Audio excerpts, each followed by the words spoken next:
The workshop above the Karlova Street Marionette Theatre smelled of pine shavings, beeswax, and the faint copper tang of old stage blood. Hanna Sikurova had spent 3 months shaping, carving, and sanding, until her fingertips were ridged like fingerprinted parchment. Every curl of wood felt like a syllable in a secret language only she and her puppets knew. The newest member of her silent chorus lay on the work table beneath the slanted attic skylight. A girl puppet with a bob-dash blonde wig, wide hazel eyes painted in painstaking strokes, and joints hinged with polished brass pegs.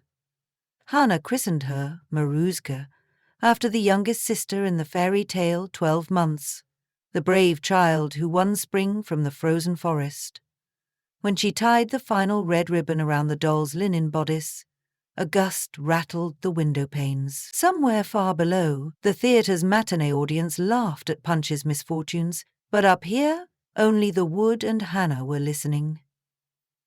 Maruska was intended for the company's upcoming show, a modern revision of Czech folk tales staged in black light. Unlike most of Hanna's commissions, this marionette was not ordered by the artistic director. Hanna had lobbied for her, arguing that their repertoire lacked a heroine with innocence that wasn't helplessness. The director finally relented, with a distracted wave of his espresso cup. Now, seeing the finished puppet rocking gently on its control bars, though eager to dance, Hanna felt vindicated.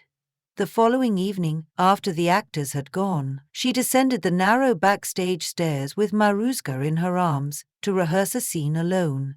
The auditorium was lit only by the ghost lamp on stage. Hanna clipped the strings to the overhead batten, tested the joints, and stepped back. The little figure lifted her chin.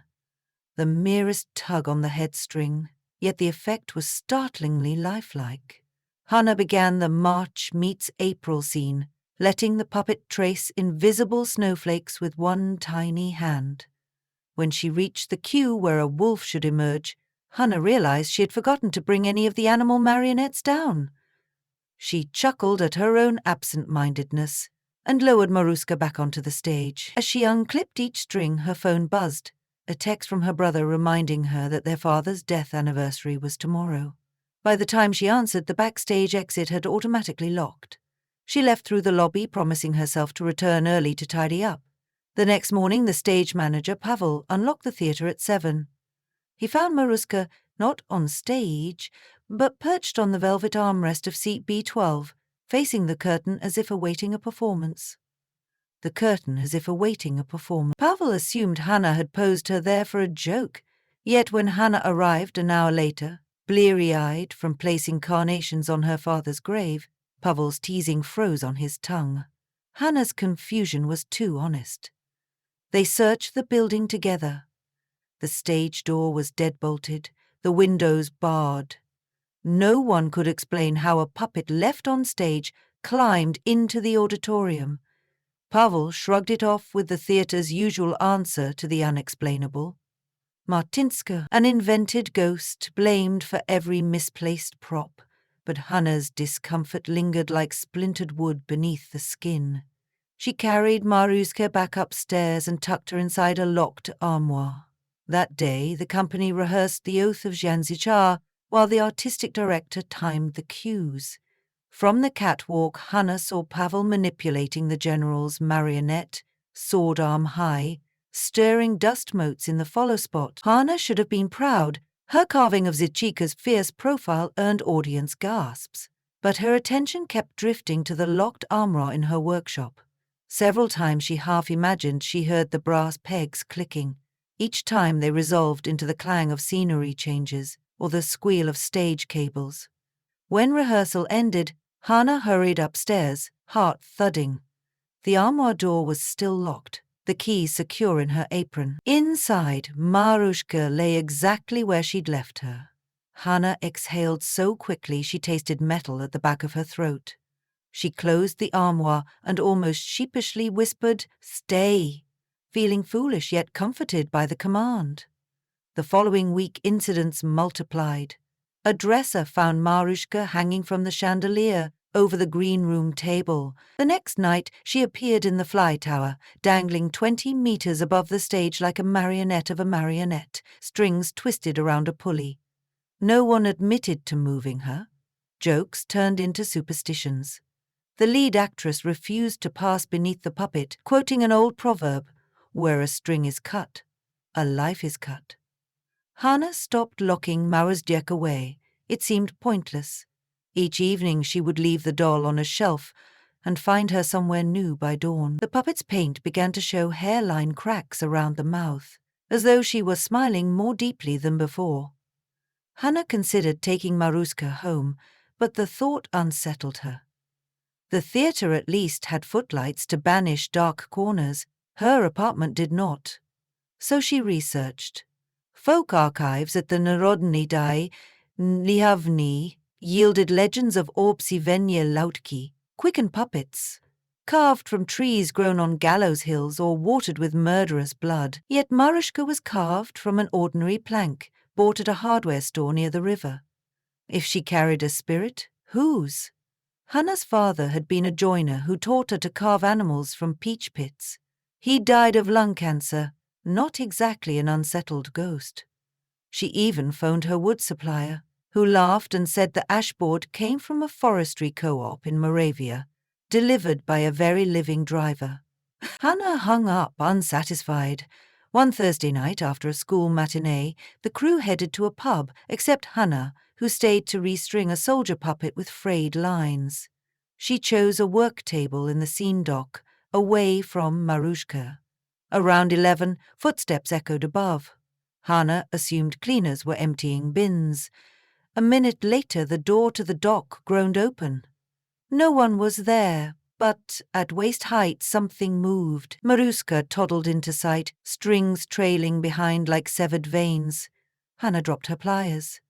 The puppet took 2 upright steps, stopped, and raised her painted face. The wooden lips did not part yet. Hannah heard a child's voice, thin as reed music. "Come with me."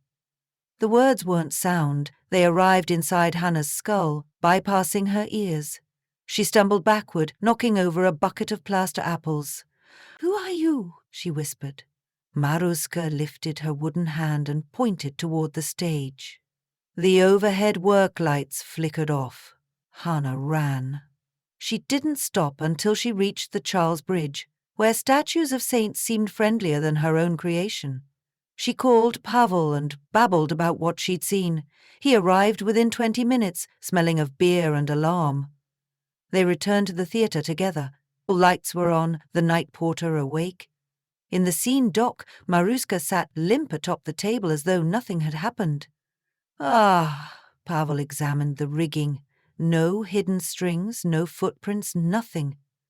For his peace of mind and hers, they locked the puppet in an iron equipment cage, wound a chain round its bars, and double-checked the padlock.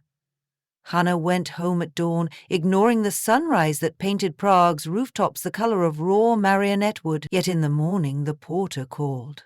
Mariuzuk's missing from the cage. Instead she sat upon the proscenium edge, ankles crossed demurely. The lock was intact, chain undisturbed. Pavel demanded security footage, but the cameras had glitched between 3 and 4 a.m., showing only static. Now even the skeptical director insisted upon answers. Publicity for the upcoming folktale premiere used images of traditionally carved puppets. A story about a haunted new doll would be excellent marketing, unless it frightened schoolteachers and sponsors. He ordered Hannah to destroy Marusniak. Hannah nodded, though the idea tightened something inside her chest like a string wound too taut. After everyone left, Hannah carried the puppet back to her workshop. She raised a mallet, but her arm stalled mid-air. The wooden face looked different, sorrowful, pleading. In that instant Hannah recognized the curve of the cheeks, the stubborn tilt of the chin. It was her own childhood likeness, unaware until now. She set the mallet aside. "I won't hurt you," she murmured. Instead she wrapped Maruska in a theatre curtain remnant and placed her in her satchel, meaning to deposit the puppet at the Vltava's deepest point that night, an unmaking without splinters. She never got the chance. That evening, the theatre hosted a donor gala. Crystal chandeliers glittered over guests wearing black tie and uneasy smiles. Hannah, in borrowed sequins, circulated with canapé while scanning for her satchel backstage. Around 10 o'clock, the lights dimmed unexpectedly, and a hush fell. The house curtain rose on an empty stage, dressed like a forest clearing, though no set change had been scheduled. Blue-green footlights cast long shadows of birch cutouts. Center stage stood Maruska, not dangling on strings but upright on her own. Gasping rippled through the audience. Phones appeared. Hannah froze near the wings. The puppet curtsied, then gestured to the flies. Something big descended. A bundle wrapped in wolf pelt, suspended by cables. It landed with a meaty thud. Blood leaked from beneath the fur and pooled under the footlights. A few guests screamed. A spotlight snapped on, revealing Pavel's body inside the pelt, throat cut, eyes glassy as if painted. His hands were folded over his chest, each clasping a severed puppet string. Sirens arrived swiftly, but news traveled faster. Papers ran the headline, "Murder Marionette at fabled Prague theatre." Police questioned everyone. They found no fingerprints on the knife embedded in Pavel's sternum, no footprints near the rigging wheels. Camera footage failed again. The feed blacked out during the 10-minute window when the scene had been set.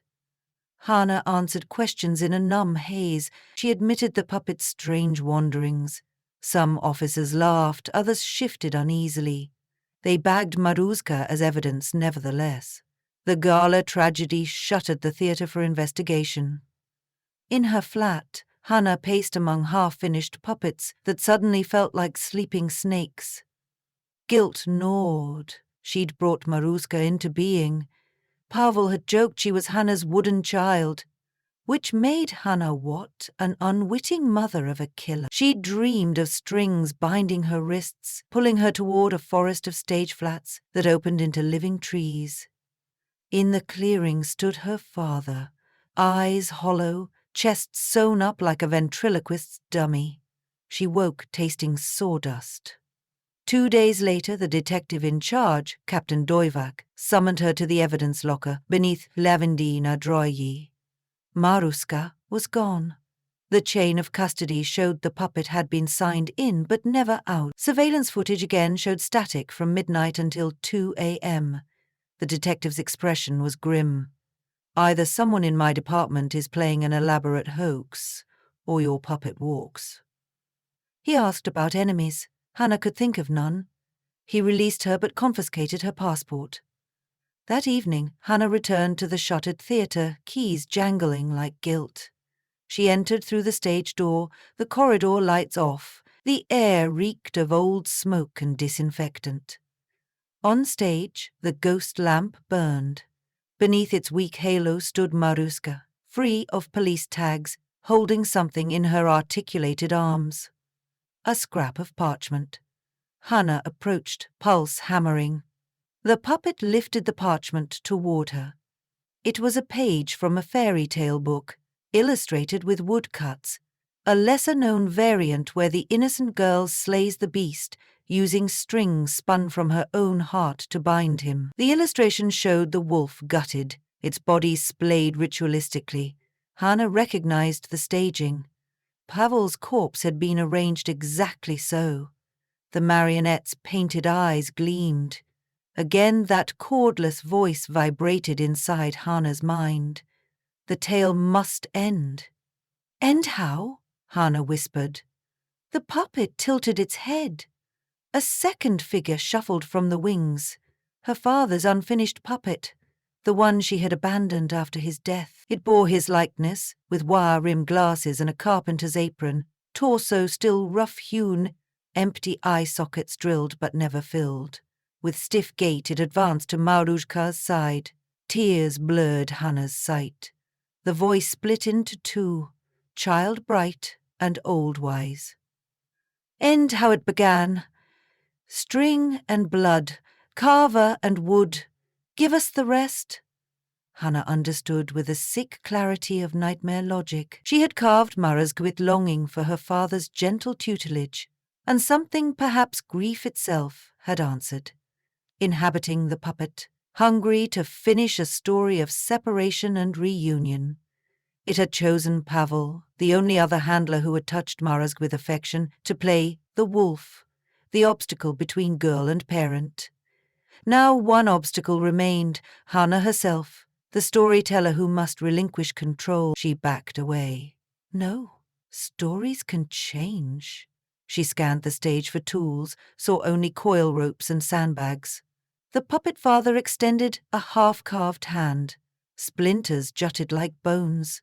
Marozka raised her arms. Invisible strings thrummed in the fly space.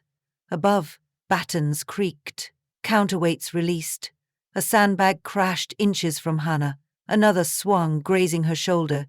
They were her strings now, jerked by unseen fingers. She dodged, rolling across the dusty boards. Pain bloomed where the sandbag had clipped her. Her survival instinct, older than any fairy tale, surged. She scrambled up the aisle, but the auditorium doors slammed shut. The stage trap opened with a groan. A black maw yawned. Maruska advanced, her steps no longer tottering but swift, purposeful. Hannah seized the ghost lamp, tearing its cord free, brandishing it like a torch. The flame sputtered uncertainly. She remembered her father's workshop wisdom. Wood fears only fire or rot. Rot took years. Fire could happen now. "I'm sorry," she breathed, unsure to whom. She thrust the lamp's flame at Marozk. The linen skirt caught instantly. The puppet staggered but did not scream. Wood blackened, paint blistered. Still it lunged. Hannah kicked it into the open trap. Flames licked the darkness below. The half-finished father puppet stepped forward, arms outstretched as if to rescue the burning child. Hannah felt something snap, a string, a bond, she couldn't tell. The father puppet pitched after Marozk into the pit, and orange light flared beneath the stage like a furnace heart. Sprinklers hissed awake, drenching velvet and ash. Hannah collapsed on the forest set, water and tears soaking her face. Sirens approached yet again. She closed her eyes and saw not fire, but a memory. Her real father handing her a peach pit cat, saying, "Things we make carry pieces of us, but they are not us, Hannah. They must live their own lives." She had thought the words gentle, now they felt like instruction. Investigators found charred fragments of two puppets in the trap beneath melted lighting gels. No traces of accelerant. The fire was declared accidental, sparked by faulty wiring. With Pavel's death officially blamed on a still unknown assailant, the case went cold. 3 months later, the theatre reopened under a new director. They mounted a musical. Hannah no longer carved marionettes. She apprenticed, restoring antique wooden altarpieces using solvents instead of strings. On quiet evenings, she walked by the Vltava and tossed peach pits into the river, watching them bob away like wordless promises. Sometimes she caught sight of her reflection and thought she glimpsed another face just behind her shoulder. A girl with ash-blonde hair and fire-kissed eyes. Hannah would smile sadly and keep walking.